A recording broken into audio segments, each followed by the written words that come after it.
Hi, I'm Daniel and this is Movie Wrap News. So, what has happened in the last week? Well, in a bit of shocking news, Nicolas Cage has said that he's going to retire from appearing in front of the camera. Well, his official statement said he's going to retire from acting, but I thought he'd done that years ago and people were just too scared to chase him off the set. He's going to appear in a mere 6 films this year, 4 next year, and then 4 in the year after that. Then he's going behind the camera for good, or until he gets a really good script. So, forever then.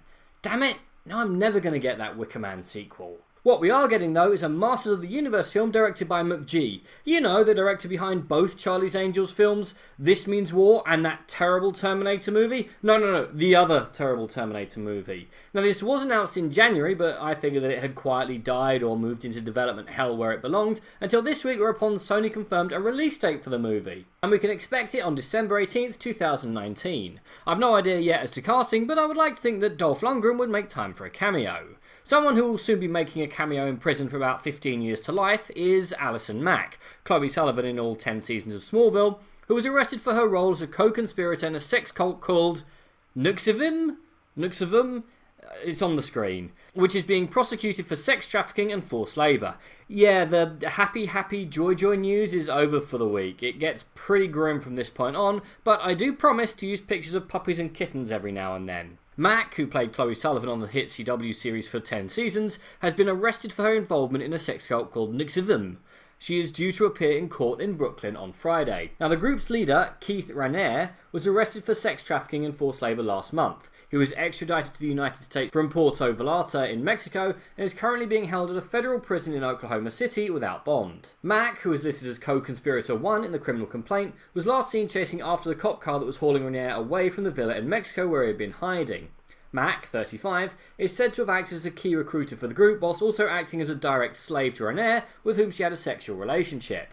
Nuxivim, which is reportedly run out of a townhouse in Half Moon, New York, was publicly branded as a self-help group. Raniere, 57, allegedly blackmailed women into becoming sex slaves and branded their skin with his and Mack's initials. Federal authorities said that Raniere had a rotating group of 15 to 20 women with whom he maintained sexual relationships. Prosecutors alleged that Mack lured women into a secret society within Nuxivim known as The Vow, which was called a woman's mentorship group. She reportedly forced the potential entrants to provide collateral in the form of compromising photos or statements. Mack also reportedly forced women to have sex with Raniere, who was her own master. Quote, "As this pyramid scheme continues to unravel, we ask anyone who might have been a victim to reach out to us with information that may further our investigation." End quote, FBI Assistant Director in Charge William F. Sweeney said in a statement. If convicted on charges of sex trafficking conspiracy and forced labour conspiracy, Mack faces 15 years to life in prison. Meanwhile, in a different courtroom, a smaller and slightly less depressing story is playing out regarding the fate of the Mad Max franchise. You do remember Mad Max Fury Road. It's one of the greatest action films of all time, made $379 million at the global box office and 6 Oscars. Now, director George Miller has been happy to allow rumours to proliferate of at least 2 more episodes set in post-apocalyptic Australia, not least the tantalising prospect of a Furiosa spin-off starring Charlize Theron. But so far, nothing has happened, and this week we found out why. The Sydney Morning Herald revealed the legal spat over Fury Road's financial splits, with Miller's production company, Kennedy Miller Mitchell, having filed a document in the New South Wales Supreme Court accusing Warner of acting in a high-handed, insulting or reprehensible manner by failing to deliver a bonus to Miller for bringing the movie in under its agreed $157 million budget and breaching a co-financing agreement. Now, Warner has countered that Fury Road's production costs ended up north of $185 million due to production delays that put the film's release back by 14 months. Of course, Kennedy Miller Mitchell has his own counterclaims. Now, suffice to say, it doesn't look like we'll be getting a Fury Road sequel anytime soon. Warner even challenged Miller's right for the case to be heard in Australia rather than California. The Herald also reveals how Warner wanted the reboot to be a PG-13 movie with a running time of no longer than 100 minutes, rather than the bloody R-rated epic that finally hit cinemas. There are even suggestions that the studio hoped to change the movie's ending. Now, a similar legal spat between Peter Jackson and Warner offshoot New Line, as well as the financial woes of Studio MGM, was partly to blame for the near decade-long gap between the release of Jackson's acclaimed Lord of the Rings trilogy and its Hobbit prequels.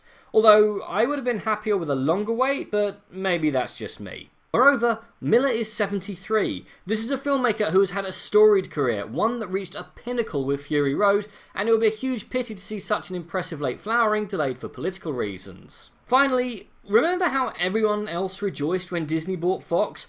I didn't, because I don't like monopolies, especially those based around 12A CGI-infested blockbusters, and especially when the House of Mouse wasn't even the highest bidder. Yeah, apparently Comcast Corp offered 21st Century Fox Incorporated at least 16% more for a chunk of its assets than Walt Disney Co. did, though regulatory concerns ultimately led to controlling stockholder Rupert Murdoch to accept the lower bid. In a joint filing on Wednesday with Disney in connection with that $52.4 billion deal, Murdoch's 21st Century Fox described months-long talks with a media group described as Party B, but widely known to be Comcast. The filing said Party B offered Murdoch $34.41 a share for much of Fox's entertainment portfolio. Unfortunately, Murdoch accepted an offer from Disney, valuing much of Fox at $28 a share after meeting with that company's chief executive, Bob Iger. The two men met August the 9th in Los Angeles, where they mulled how to respond to the changing film and TV landscape. Wednesday's filing pegged the value at $29.54 a share based on Disney's December 13th closing price the day before the deal was announced. The report explains why New York-based Fox chose Disney as its merger partner over Comcast. A deal with the Philadelphia-based cable provider came with more regulatory risk and potentially costly divestitures, and it didn't include a termination fee if the accord fell through. Disney had already upped its offer for the Fox assets from $23 a share and was willing to pay $1.53 billion if the deal faltered, or $2.5 billion if regulators scotched it, the filing said. Comcast, the largest US cable TV provider, didn't respond to a request for comment. And that's the news this week. It's grim, depressing, ruins childhoods, but at least I got through the entire thing without mentioning the MCU. That's a good thing, right? I'll see you next week. I'm Daniel, it's been a Movie Wrap News. If you've enjoyed this video, please like, share, subscribe, and please support us on Patreon.